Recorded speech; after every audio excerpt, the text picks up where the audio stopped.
بسم اللہ الرحمن الرحیم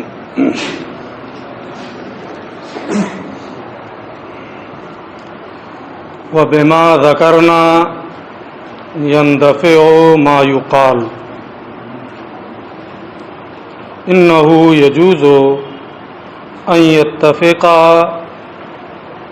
من غیر تمانع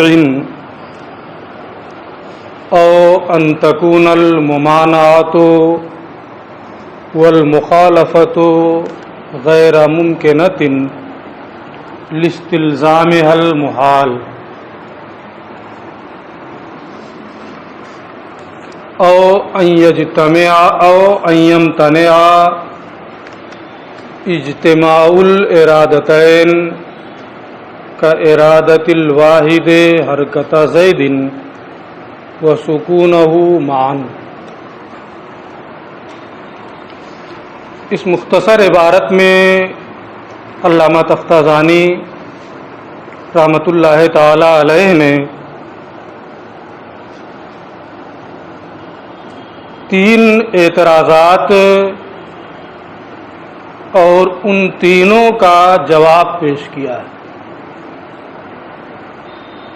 اور مجھے یہ محسوس ہوتا ہے کہ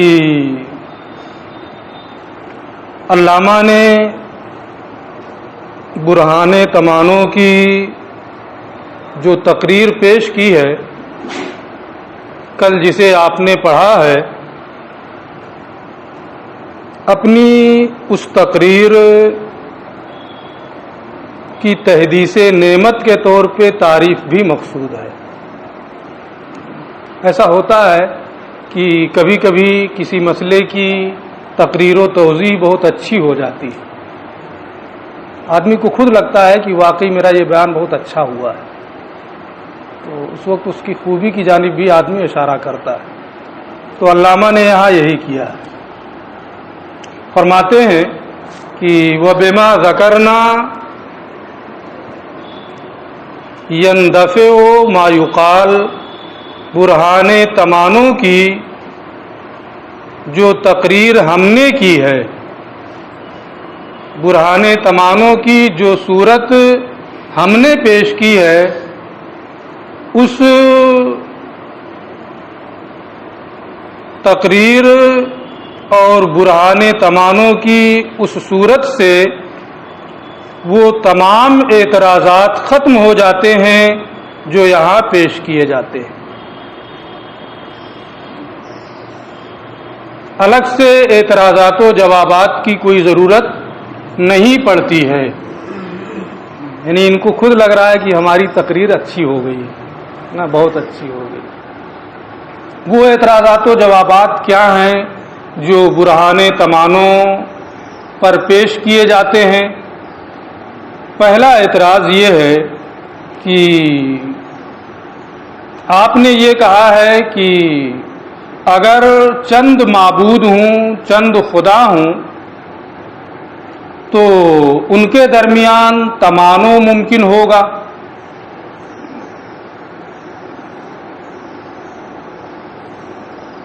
ہم کہتے ہیں کہ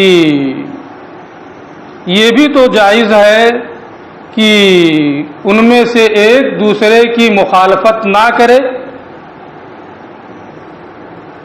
دونوں کسی ایک چیز پر متفق ہو جائیں، تو جب دونوں کا متفق ہونا ممکن ہے، اتفاق کا امکان ہے، بغیر تمانع کے وہ دونوں کسی امر پر متفق ہو جائیں، تو جب متفق ہو جائیں گے تو تمانع بھی نہیں پایا جائے گا۔ تمانع تو اس وقت میں ہوتا جب اختلاف کرتے، ایک دوسرے کے لیے رکاوٹیں ڈالتے۔ اختلاف کے بغیر وہ دونوں متفق ہو جائیں، امکان اتفاق بھی ہے، تو جب اتفاق کا امکان بھی پایا جاتا ہے تو تمانع کی جو صورت آپ نے پیش کی ہے اس کا تحقق نہیں ہوگا۔ متفق ہو گئے تو تمانع نہیں پایا جائے گا۔ علامہ فرماتے ہیں کہ یہ اعتراض ہماری تقریر پر نہیں ہو سکتا ہے. کیوں نہیں ہو سکتا ہے؟ اس لیے کہ ہم نے اپنی تقریر میں یہ کہا ہے لَأَمْكَنَ بَيْنَهُمَا تَمَانُونَ. اگر کم سے کم دو خدا ہوں تو ان دونوں کے درمیان تمانو ممکن ہوگا. ہم نے یہ نہیں کہا ہے کہ تمانو واقع ہو جائے گا، تمانو ضروری ہو جائے گا.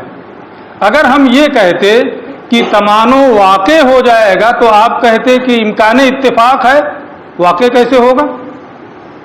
ہم نے امکان کی بات کی ہے، وقوع کی بات نہیں کی ہے، اس لیے اس اعتراض کی یہاں گنجائش نہیں ہے.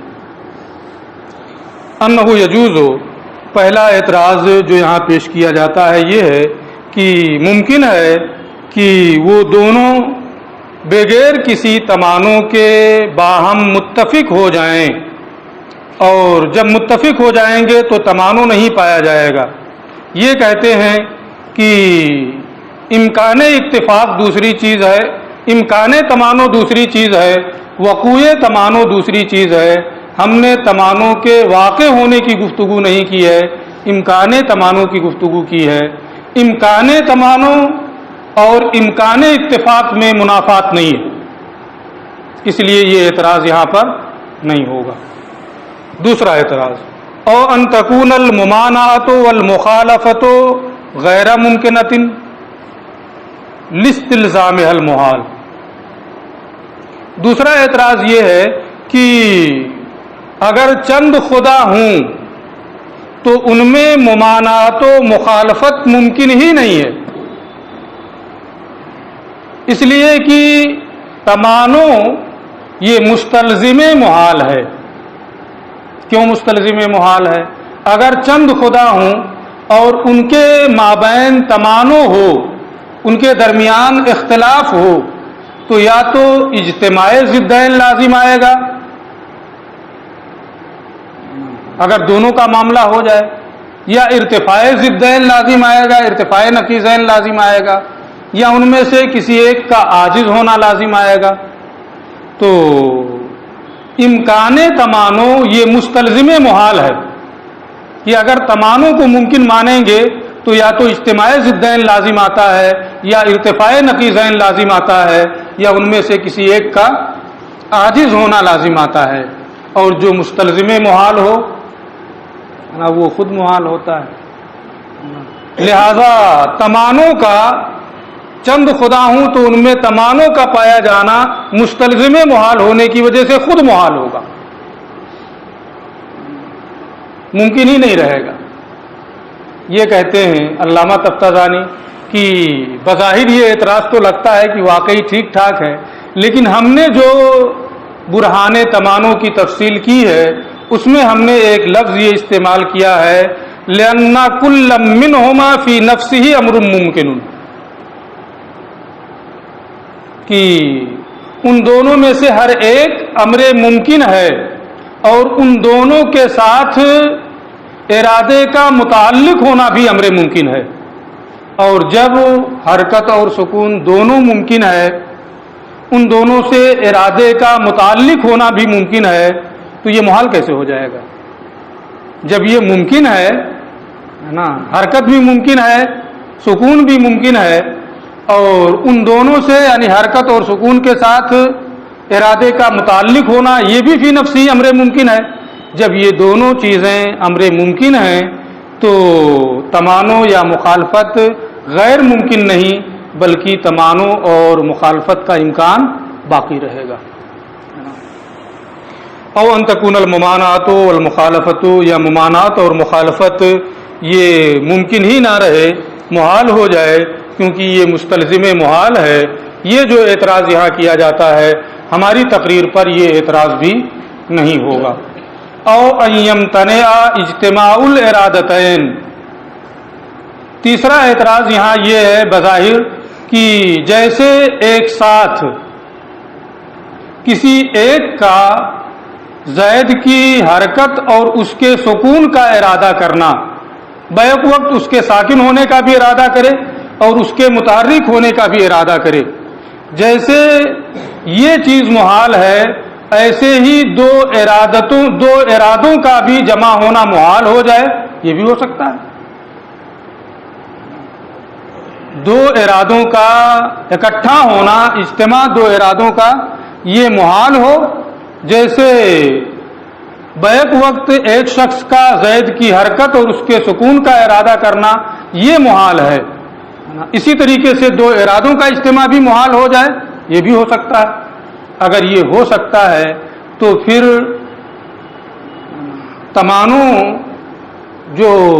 تمانوں کی دلیل ہے اس کو جاری نہیں کیا جا سکتا۔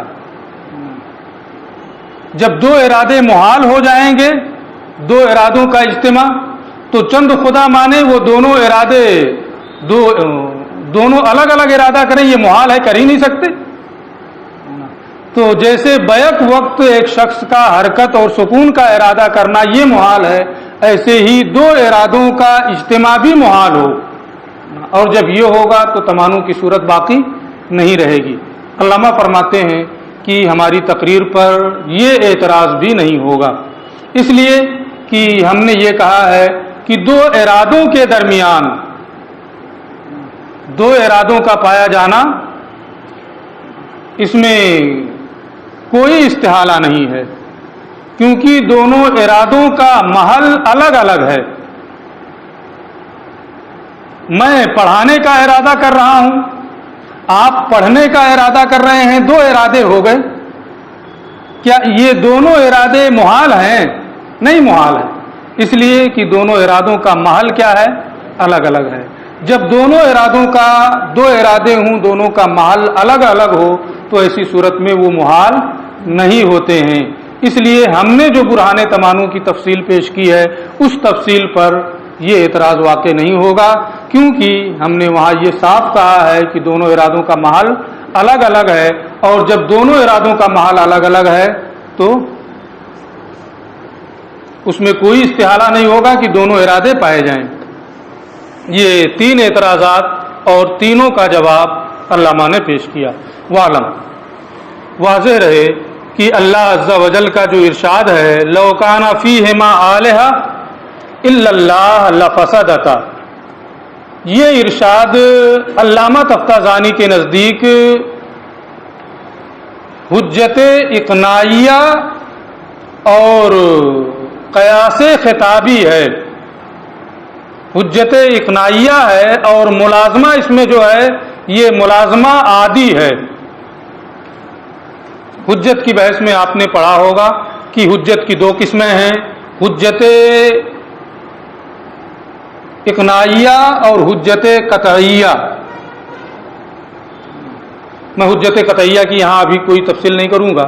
حجت اقناعیہ اس دلیل کو کہتے ہیں جس کے مقدمات غیر یقینی ہوں، جس کے مقدمات غیر یقینی ہوں۔ مقدم اور تالی کا جو ملازمہ ہے وہ ملازمہ ضروری نہ ہو، مقدم اور تالی کا جو ملازمہ ہے وہ ملازمہ ضروری نہ ہو، تو اس حجت کو حجت اقناعیہ کہتے ہیں۔ اور قیاس خطابی اس قیاس کو کہتے ہیں کہ جس کے مقدمات عوام کے لحاظ سے، بظاہر عوام کے لحاظ سے وہ معتبر ہوں، جس کے مقدمات ایسے ہوں جو عوام کے لحاظ سے معتبر ہوں، اور یہ تقریر اور خطاب وغیرہ کے لائق ہوتا ہے، عوام الناس کے اعتبار سے یہ چیز ہوتی ہے۔ حجت اقناعیہ ہو یا قیاس خطابی، یہ دونوں کے دونوں مفید ظن ہوتے ہیں، مفید یقین نہیں ہوتے ہیں۔ اب اس تفصیل کی روشنی میں جو میں نے یہ بتایا کہ مقدم اور تالی کا جو ملازمہ ہوتا ہے حجت اقناعیہ میں، وہ ملازمہ ضروری نہیں ہوتا ہے، اس کی روشنی میں آیت کریمہ کا مفہوم دیکھیں۔ علامہ کے نزدیک یہی ہے کہ یہ آیت کریمہ حجت اقناعیہ اور ملازمہ عادیہ پر مشتمل ہے۔ ملازمہ عادیہ کا معنی یہ ہوتا ہے کہ یہ قیاس خطابی ہے، نا مقدم اور تالی کا جو ملازمہ ہے یہ عادتاً ہے نا، یہ ملازمہ ضروری نہیں ہے۔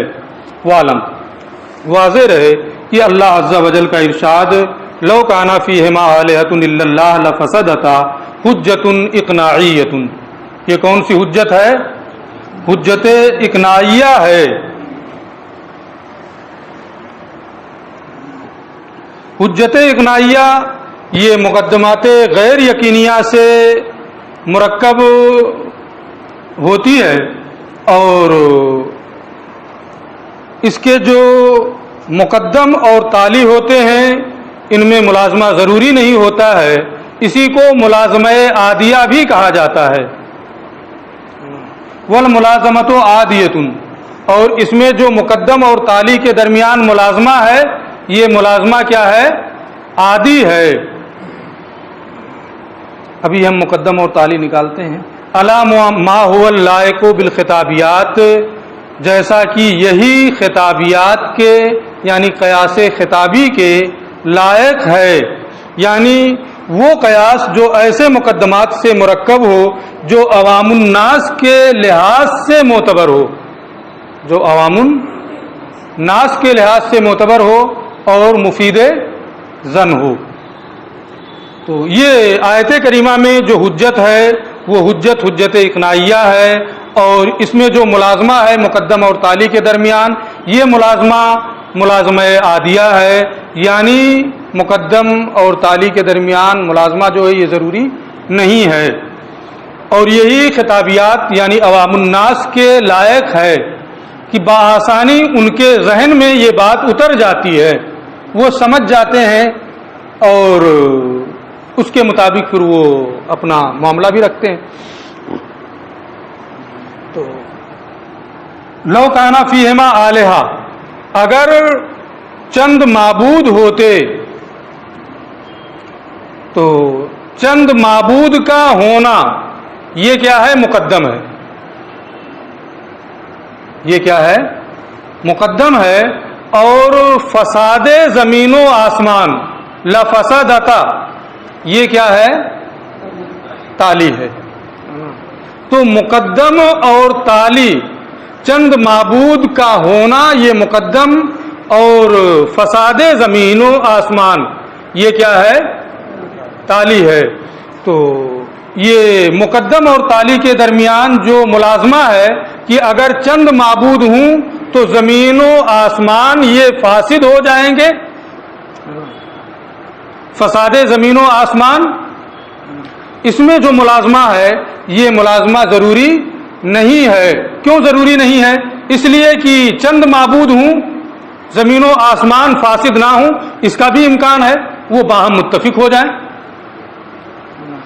اگر ملازمہ ضروری ہوتا تو اس کا معنی یہ ہوتا کہ چند معبود ہوں تو زمین و آسمان ضرور فاسد ہو جاتے، حالانکہ ایسا نہیں ہے، وہ دونوں متفق ہو جائیں، اور جب متفق ہو جائیں گے تو زمین و آسمان کا فساد نہیں ہوگا۔ تو یہاں مقدم اور تالی جو ہے ان میں جو ملازمہ ہے یہ ملازمہ ضروری نہیں ہے، کیونکہ دونوں کا باہم متفق ہونا بھی جائز ہے۔ ہاں، انسانوں کی عادت کے مطابق یہ چیز ہوتی ہے کہ اگر ایک ہی ملک میں دو یا دو سے زیادہ بادشاہ ہو جائیں تو کوئی ایک دوسرے کو برداشت نہیں کرے گا، ایک دوسرے پر غلبہ حاصل کرنا چاہے گا، اور جب وجود تمانو یہ بشر میں، انسانوں میں اس کا یہ وجود ہے، یہ پایا جاتا ہے، تو پھر جس کی ذات کبریائی میں عرف و اعلیٰ ہے اور اسی کے شایان شان کبریائی ہے، چند خدا اگر ہوں تو وہاں تمانو بدرجے اولا پایا جائے گا، اور جب تمانو پایا جائے گا تو تمانو کی بنیاد پر فساد ہوگا۔ والملازمۃ عادیۃ، اور یہ ملازمہ عادی ہے مقدم اور تالی کے درمیان، جیسا کہ یہی خطابیات کے لائق ہے۔ فإن العادۃ جاریۃ، کیونکہ تمانو اور تغالب کے پائے جانے کی عادت جاری ہے، عند تعدد الحاکم، حاکم کے متعدد ہونے کی صورت میں۔ اگر متعدد حاکم ہوں، متعدد سلطان ہوں، تو عادتاً انسانوں میں تمانع اور تغالب کا وجود ہوتا ہے. علامہ اشیر الیہ بقولہ تعالی، جیسا کہ اس کی جانب اللہ عز و جل کے اس ارشاد سے اشارہ کیا گیا ہے، وَلَعَلَى بَعْضُهُمْ عَلَى بَعْضٍ،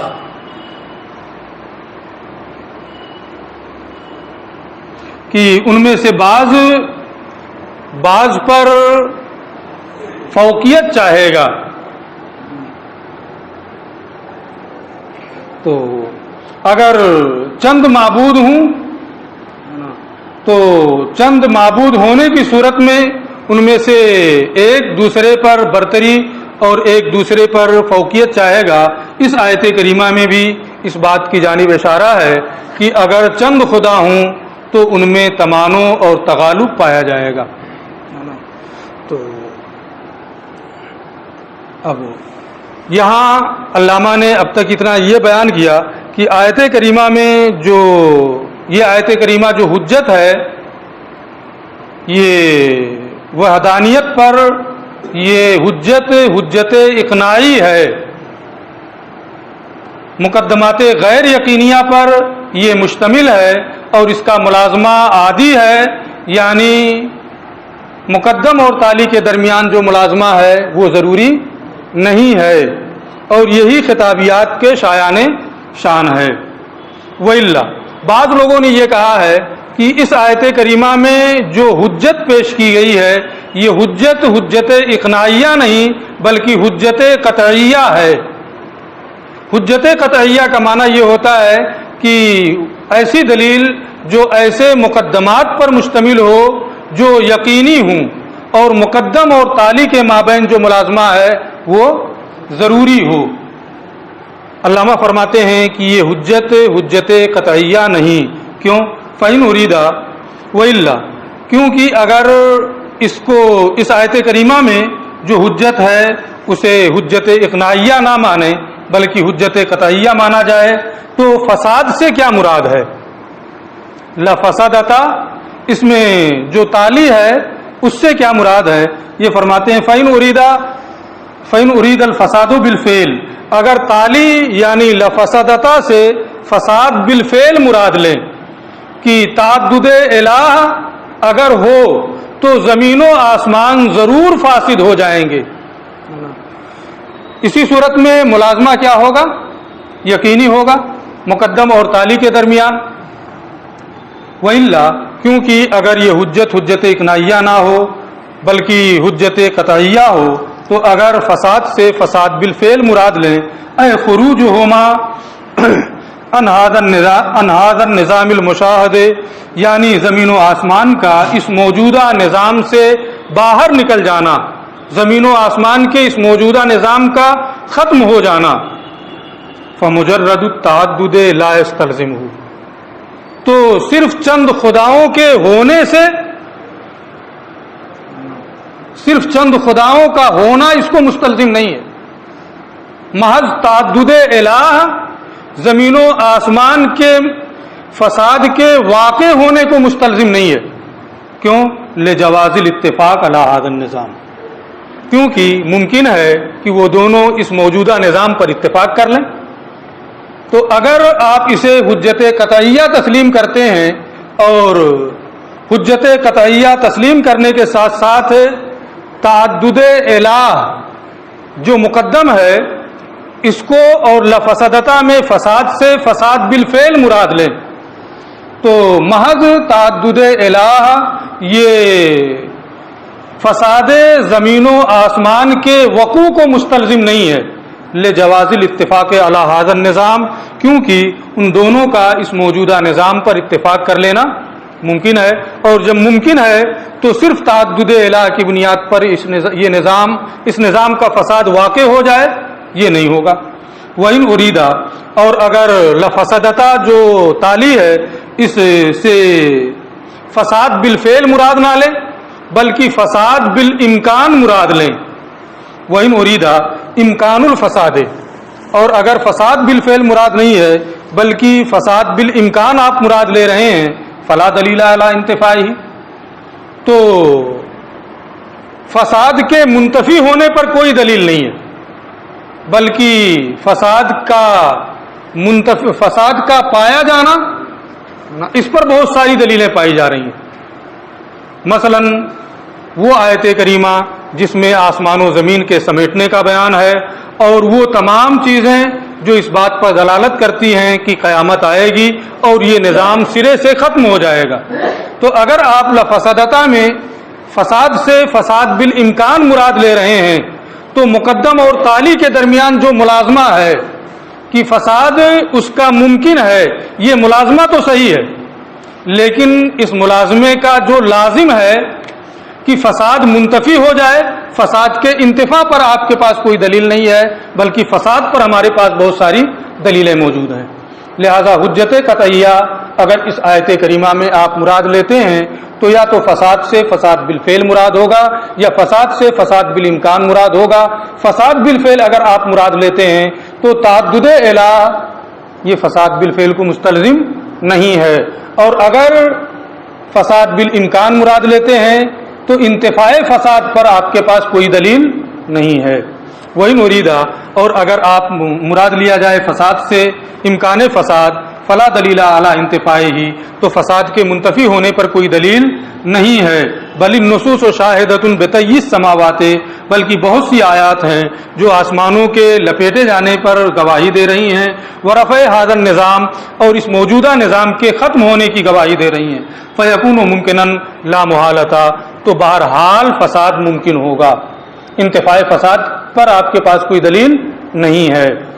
تو یہ دو صورتیں حجت قطعیہ کی صورت میں ممکن تھیں کہ فساد سے جو تالی ہے فساد بالفعل مراد لیں یا فساد بالامکان مراد لیں، دونوں صورتیں ممکن نہیں، لہذا حجت قطعیہ نہیں ہے۔ لا یقال، یہاں یہ نہ کہا جائے الملازمۃ قطعیۃ، مقدم اور تالی کے درمیان جو ملازمہ ہے یہ ملازمہ قطعی ہے۔ کیوں؟ والمراد، اور آپ نے کیا کہا ہے کہ مقدم اور تالی کے درمیان جو ملازمہ ہے یہ ملازمہ قطعی نہیں ہے، بلکہ کیا ہے؟ اقناعی ہے اور ملازمہ عادی ہے۔ حجت اقناعی ہے اور ملازمہ عادی ہے۔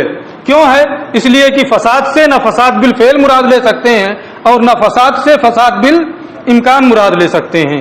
یہ کہتے ہیں کوئی اور تیسری صورت بھی تو بن سکتی ہے، فساد سے نہ فساد بالفعل مراد ہو، نہ فساد سے فساد بالامکان مراد ہو، بلکہ فساد سے مراد یہ ہے کہ یہ دونوں وجود ہی میں نہیں آتے۔ تیسری صورت بھی ممکن ہے، اور جب تیسری صورت ممکن ہے تو مقدم اور تالی کے درمیان جو ملازمہ ہے یہ ملازمہ قطعی ہوگا۔ لا یقال، یہاں یہ نہ اعتراض کیا جائے الملازمۃ قطعیۃ، کہ مقدم اور تالی کے درمیان جو ملازمہ ہے یہ ملازمہ قطعی ہے۔ والمراد بفسادہما، اور زمین و آسمان کے فاسد ہونے سے مراد نہ فساد بالفعل مراد ہے اور نہ فساد بالامکان مراد ہے، عدم تکونہما، بلکہ مراد ہے ان دونوں کا موجود نہ ہونا، بمعنی انہ لو فرض ثانیان، اس معنی کر کے کہ اگر دو ثانے مان لیے جائیں، لام کا نہ بینہما تمانع فی الافعال کلھا، تو تمام افعال میں ان کے مابین تمانع ممکن ہوگا۔ فلم یکن احدہما ثانع، تو ثانعا تو ان میں سے کوئی بھی ثانع نہیں ہوگا۔ فلم یوجد مصنوع، تو کوئی بھی مصنوع نہیں پایا جائے گا۔ یعنی اگر کم سے کم دو ثانے مانے جائیں تو تمام افعال میں ان کے درمیان اختلاف ہوگا، تمام افعال میں ان کے درمیان تمانع پایا جائے گا، اور جب تمانع پایا جائے گا، ایک چاہے گا کہ ہو جائے، دوسرا چاہے گا کہ نہ ہو۔ فلم یکن احدہما ثانعا، تو دونوں میں سے کوئی ثانع نہیں ہوگا۔ جیسے ہم نے اور انہوں نے جھگڑا کر لیا کسی معاملے میں کہ یہ کتاب میں لے جاؤں گا، یہ کہہ رہے ہیں میں لے جاؤں گا، اب دونوں لے کے وہ ادھر کھینچ رہے ہیں میں ادھر کھینچ رہا ہوں، کوئی نہیں لے جا سکے گا، ہے نا۔ تو ایسے ہی اگر دو ثانے ہوں تو ان میں سے کوئی بھی ثانے نہیں رہ جائے گا تمانوں کے ممکن ہونے کی بنیاد پر، اور جب تمانوں کے ممکن ہونے کی بنیاد پر کوئی ثانے نہیں رہ جائے گا تو مصنوع کا یعنی عالم کا وجود بھی نہیں ہوگا۔ تو یہاں لفسدتا میں اگر عدم تکون مراد لیں تو ایسی صورت میں یہ ملازمہ عادی نہیں بلکہ قطعی ہو جائے گا۔ یہ کہتے ہیں یہ اعتراض یہاں نہیں ہوگا، لأن نقول، کیونکہ ہم کہیں گے امکان التمانع لا يستلزم الا عدم تعدد الصانع،